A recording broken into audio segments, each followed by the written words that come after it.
Iako je skoro sve vreme favorit za pobedu u Zvezdama Granda bio Isak Šabanović iz Crne Gore, na kraju je pobedio Mahir Mulalić iz Bosne i Hercegovine, koji je oduševio narod. Mahir je također bio jedan od favorita, a nekoliko meseci pre finala je malo falilo da odustane od celog takmičenja.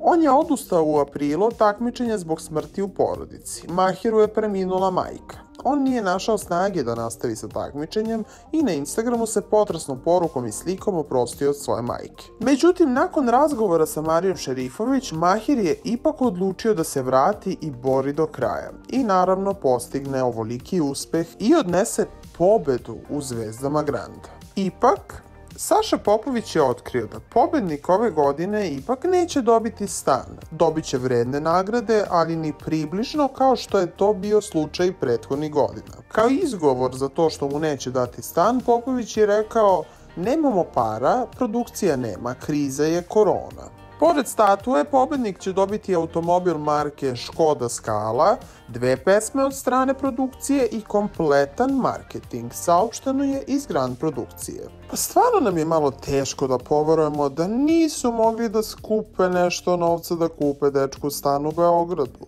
Ali dobro, sve će on to odraditi godinama, zaraditi i nadamo se imati uspešnu karijeru. Inače, mladi Mahir je izjavio kroz suze: "Hvala vam puno, ljudi dragi, bili ste tu kada je bilo najteže i hvala vam od srca." A šta vi mislite o ovogodišnjem pobedniku Zvezda Granda? Za koga ste vi navijali, ko je bio vaš favorit i da li mislite da je Sale trebao ili Mili da se otvori za jedan stančić u Beogradu? Pišite i ne zaboravite da se subscribe-ujete na Trending News i da lajkujete ovaj video.